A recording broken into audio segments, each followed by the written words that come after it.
menarik ya bicara politik dua kaki itu ya, bahwa ternyata hari ini tidak hanya berlaku pada kelompok gitu, tapi juga pada perseorangan Iya. sebenarnya, terlepas dari identitas yang kemudian melekat pada dirinya. Tapi hari ini kita melihat bagaimana kemudian konstelasi yang mepet-mepet itu membuat orang jadi benar-benar pragmatis gitu Mas Agus. Hari ini kita bisa lihat itu. Dan sebenarnya yang dua kaki ini definisinya secara apa?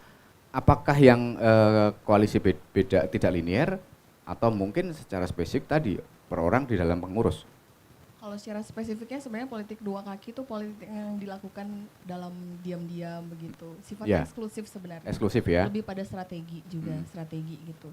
Sebenarnya sih kalau bicara daerah hari ini kita nggak perlu kaget karena kalau misalnya kita menilik lebih lanjut gitu ya, di pusat pun beberapa tahun terakhir pasca mulai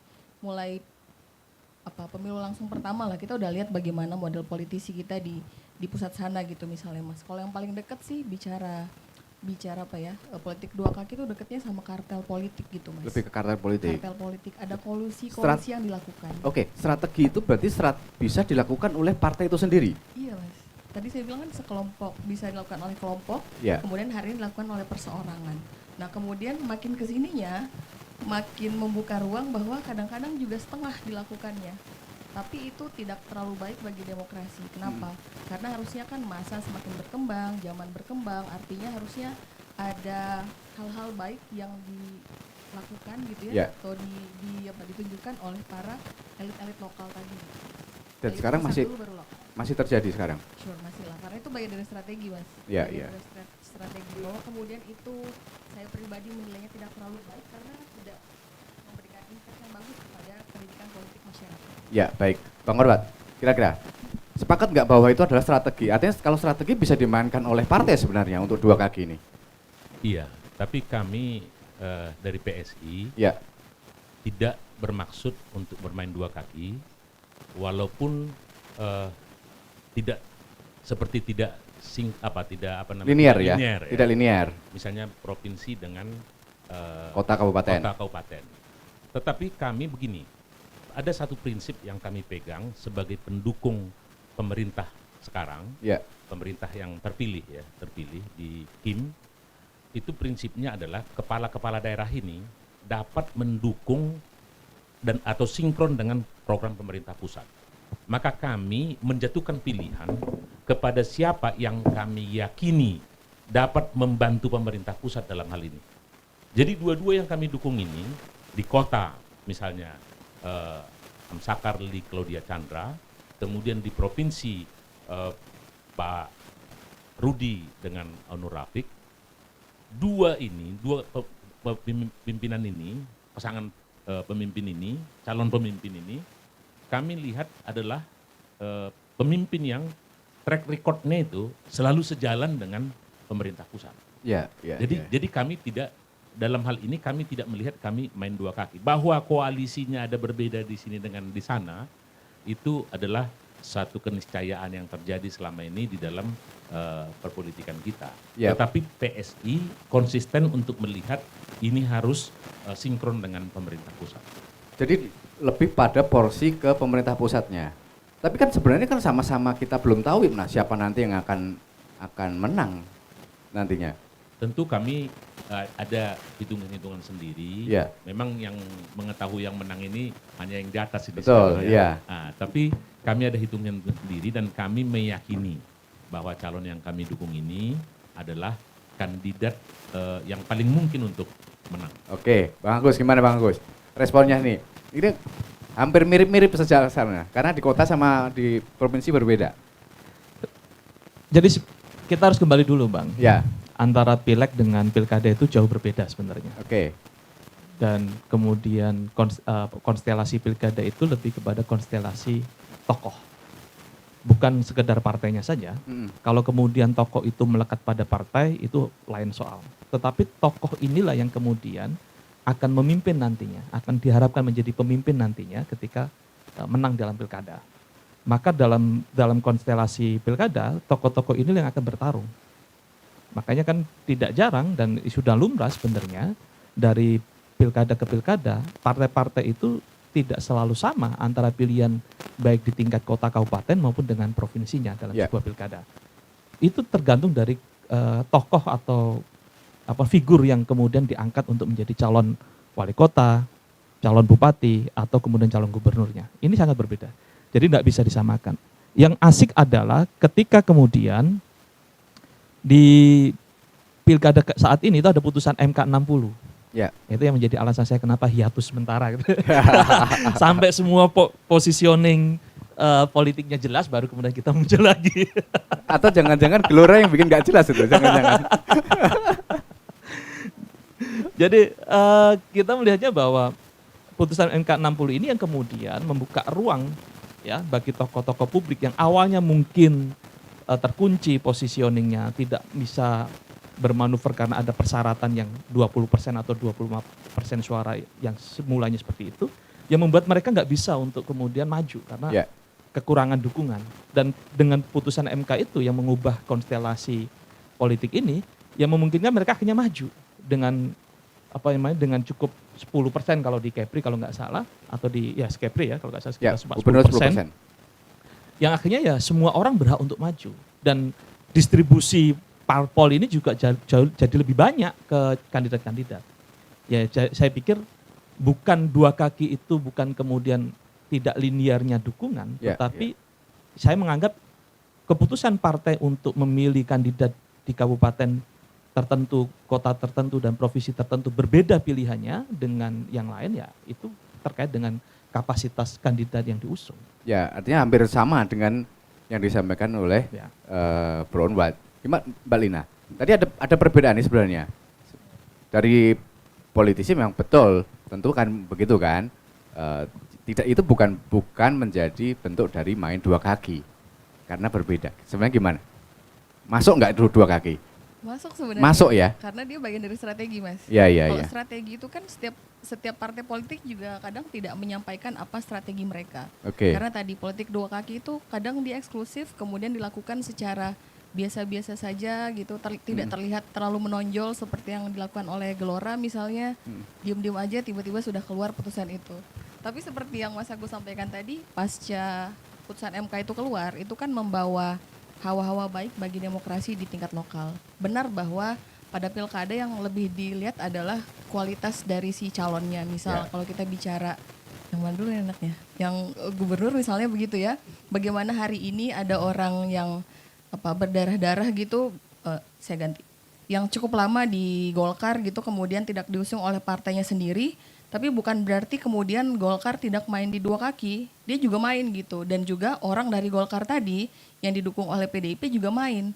Karena hari ini untuk apapun itu, politik dua kaki itu bagian dari strategi. Yang poinnya adalah pragmatisme sebenarnya. Jadi jangan kemudian langsung di against begitu, kesannya itu politik dua kaki tidak bagus. Satu sisi dia tidak bagus bagi pendidikan politik masyarakat. Tapi satu sisi bagus karena partai pasti punya pandangan yang berbeda. Bagaimana menghasilkan pemimpin itu sah-sah saja. Sah-sah saja, tapi bagaimana kemudian partai itu bisa membantu menghasilkan orang-orang terbaik tadi untuk memimpin di Batam, di Kepri, ya itu tugas berat partai politik sih, Mas. Ya. Artinya sebenarnya juga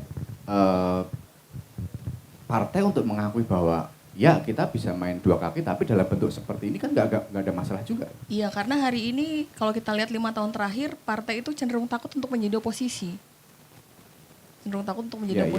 Karena kalau dulu kita lihat kan yang menjadi oposisi itu kesannya negatif, kemudian tidak diajak dalam koalisi yang cukup besar begitu. Nah, koalisi yang cukup besar seperti diskusi kita beberapa waktu lalu itu bagus. Kenapa? Karena dia maintenance kekuasaan itu tidak terlalu sulit gitu. Tapi kalau ada oposisi, sebenarnya kebijakan-kebijakan pemerintah itu bisa tidak hanya pro saja, tapi bisa jadi kontra. Dia semacam jadi kayak wasit atau QC-nya gitu bagi kebijakan pemerintah yang berjalan. Karena kan kadang-kadang kebijakan pemerintah ini kita tidak bisa harus langsung kayak oke, kita mengikuti begitu, tapi butuh orang-orang, kemudian kelompok-kelompok orang yang cukup kritis pada jalannya negara ini gitu. Ya, baik, ditanggapi, Bang. Ya. Apa yang dikatakan Mbak Lina itu memang kalau dari perspektif dari akademisi. Kita bisa menerima, tetapi saya ingin menginikan juga bahwa memang ada konstruksi yang berbeda pusat dengan daerah. Karena apa? di pusat itu memang walaupun kita tidak mengenal kata oposisi secara terminologi ininya, tapi dalam prakteknya kita tahu. Tetapi kalau di daerah memang berbeda, karena di daerah itu DPRD-nya masuk unsur pemerintahan dia. Tidak seperti di DPR RI. Kalau di sana jelas itu eksekutif, legislatif, yudikatif begitu ya. Tapi kalau di daerah itu eksekutif ini dengan yudikatif ini itu masuk dalam satu rumpun pemerintahan, unsur pemerintahan daerah dia. Sehingga di daerah-daerah hampir tidak ada yang oposisi. Kita lihat tidak ada yang bentuk koreksi, ada pengawasan ya, fungsi pengawasan ya. Tetapi tidak ada oposisi di daerah itu karena masuk satu rumpun unsur pemerintahan dia. Begitu. Jadi makanya terjadi konstruksi yang berbeda dari pusat ke daerah. Makanya sepanjang dimaknai politik dua kaki itu bukan sesuatu yang sangat negatif begitu, mungkin kita tidak keberatan dari partai politik. Tetapi oleh karena kalau itu dimaknai secara positif seperti saya tadi itu, datang dari dua hal yang datang dari strategi, kemudian yang memang konstruksi yang berbeda pusat dengan daerah itu, yang tadi itu. Karena di pusat ada pembagian kekuasaan yang jelas, tetapi di daerah eksekutif dengan legislatifnya itu dalam satu rumpun unsur pemerintahan dia. Itu yang membuat dia, sehingga apa yang dikatakan oleh Bro dari Gelora tadi, yang kita berterima kasih nih Gelora ini membuat kejutan ini Gelora ini, betul-betul ini luar biasa ini Gelora ini ya kan, dengan putusan MK ini. Saya pikir akhirnya memang di daerah itu kita lebih melihat kepada personnya, tokoh ketokohan dan kemampuan person dari Cakada yang kita usung itu. Makanya seperti saya apakan tadi di awal, bahwa kalau kami dari PSI melihat bagaimana Cakada ini bisa sinkron dengan program pemerintah pusat supaya pembangunan ini bisa memang berjalan dengan baik ya dari pusat dan daerah. Apa itu Pak ya, tidak partai politik hanya mencari kemenangan saja Bang? Tidak mementingkan yang pendidikan politik segala macamnya. Ada kesan seperti itu mungkin?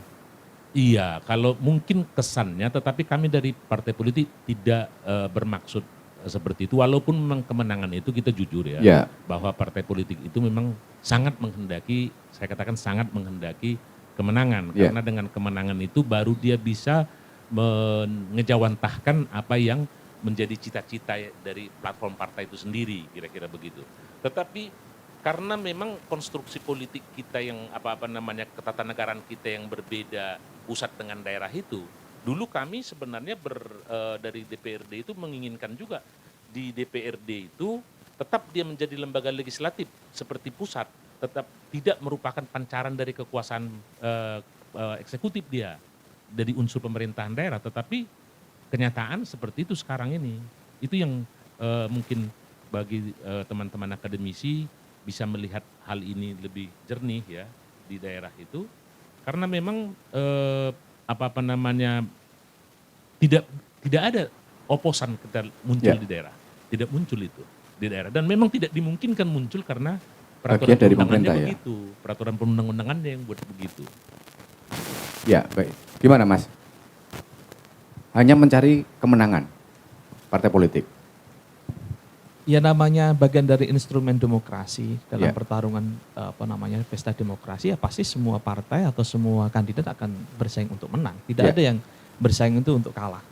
Semua pasti ingin menang. Bahkan kemudian ada partai-partai yang menjadikan survei sebagai bagian dari instrumen untuk menentukan arah dukungan. Itu juga bagian dari cara mereka berpikir bahwa ini pasti menang. Tapi kan intinya begini, kandidat itu bisa menang atau tidak, itu kan merupakan wujud dari kehendak rakyat, kehendak masyarakat yang memilih. Kalau dia menang, kalau partai itu mengusung, ya berarti dia memang dikehendaki oleh rakyat. Tapi kan ada juga peristiwa di mana misalkan partai pemenang, tapi tidak dikehendaki oleh rakyat di pilkada-pilkada. Mohon maaf misalkan, ini harusnya ada Mbak Erna ya, saya kayak kemarin PDIP menang, tapi kemudian bisa dikalahkan di pilkada, di Pilgub 2020 yang lalu. Itu kan sebuah bukti bahwa tidak serta-merta yang kuat itu, partai yang kuat itu bisa memenangkan pilkada. Ini kembali kepada ketokohan. Kemampuan tokoh itu, keterterimaan tokoh itu di publik, kemampuan dalam masa kampanye ini meraih simpati publik, meyakinkan pemilih dengan program-program yang ada, itu yang akan menjadi tantangan bagi kandidat. Nah, sebenarnya menariknya adalah begini, coba kalau kemudian di awal-awal kemarin sebelum ada MK 60 itu tidak ada upaya, ini sebenarnya legal, sah misalkan ya, tidak ada upaya kemudian saling mengunci gerakan mengunci di lapangan itu yang kemudian semestinya memberikan banyak orang bisa ikut dalam kontestasi pilkada, ya saya pikir akan lebih bergairah, pilihan masyarakat akan lebih banyak lagi gitu. Jadi tantangan sebenarnya partai-partai yang merasa bahwa yakin kalau si A ini pasti menang itu belum tentu terjadi kalau kandidatnya itu makin banyak. Kalau pilihan di masyarakat itu makin luas, makin ada 4-3 kandidat yang bertarung, itu probabilitas kemenangan bisa jauh lebih tidak bisa diprediksi gitu. Nah, ini yang terjadi. Makanya saya berharap sih, dan ini juga menjadi koreksi mungkin ke depannya bagi kita seluruh partai politik dengan adanya putusan MK 60 ini, kandidat-kandidat yang punya potensi memimpin daerah di 5 tahun ke depan sudah mulai memupuk mulai dari sekarang. Mungkin setelah kontestasi pilkada ini selesai, mereka sudah mulai bisa menata dirinya untuk ikut pilkada di 2029. Sekaligus besok saya yakin peluang orang luar untuk ikut dalam pilkada, orang luar ada yang tidak berpartai untuk ikut pilkada itu makin berkurang. Karena dengan ambang batas yang rendah ini, memungkinkan mereka lebih baik mereka menjadi kader partai, memperkuat partai, dan ini menjadikan posisi partai jauh lebih bagus. Nah, kalau tadi terkait dengan pendidikan politik, ini juga akan ada penataan ke sana. Saya pikir itu sih. Ya.